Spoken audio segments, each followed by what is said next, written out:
By Mohan Yadav. आप सुन रहे हैं सौरभ सुगम यादव जी को। Nalanda recording studio Bihar Sharif. पहले हनी हमर तो महा लगे छिनरो भतरा करी ललकौ बईमा हे गे पहले हनी हमर तो महा लगे छिनरो भतरा करी ललकौ बईमा बकिया हम खाटी मा कहिया गे छिनरो रंगा बहुतरा भीतरी सामान बकिया हम खाटी मा कहिया गे छिनरो रंगा बहुतरा भीतरी सामान पहले हनी हमर तो लगे छिनरो भतरा करी ललकौ बईमान बकिया हम खाटी मा कहिया गे छिनरो रंगा बहुतरा भीतरी सामान बकिया हम खाटी मा कहिया मरत गे रंगा बहुतरा भीतरी सामान रंगा बहुतरा भीतरी सामान।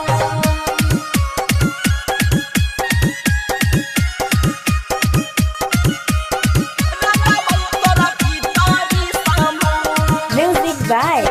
मोहन यादव।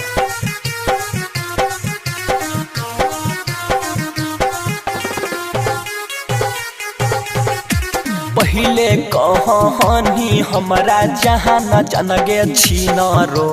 अब काहे कैनी तो बेजान हे गे पहले कहनी हमरा जनगे छिनरो अब काहे कैनी तो बेजान बकिया हम खाटी मा कहिया मरत गे रंगा बहुतरा भीतरी सामान बकिया हम खाटी मा कहिया गे छिनरो रंगा बहुतरा भीतरी सामान सुन भीतरी सामान भाई के भातार यह बकाहे गे छिनरो कसे लगनी तो कमान बकिया हम खाटी मा कहिया गे छिनरो रंगा बहुतरा भीतर के सामान बकिया हम खाटी मा कहिया गे छिनरो रंगा बहुतरा भीतरी सामान रंगा बहुतरा भीतरी सामान।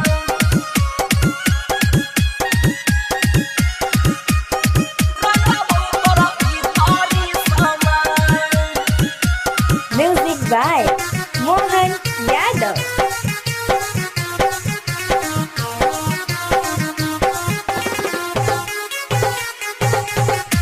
राइटर गणेशबा से कहर के बियाह तो बहन गेने छिनरो महा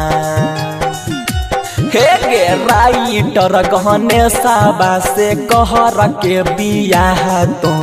बहन गेने छिनरो महान बाकी हाकौ सौरभ सुहु गममा कहिया गे छिनरो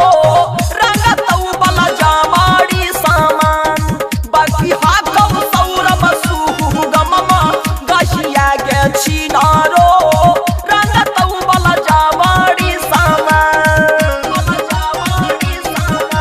पहले हनी हमर तो महा लगे छिनरो भतरा करी ललकौ बईमान बकिया हम खाटी मा कहिया गे छिनरो रंगा बहु बला जामाड़ी सामान बकिया हम खाटी मा कहिया गे छिनरो रंगा बहुतरा भीतर के सामान सब गर्मी झाड़ देबो आज।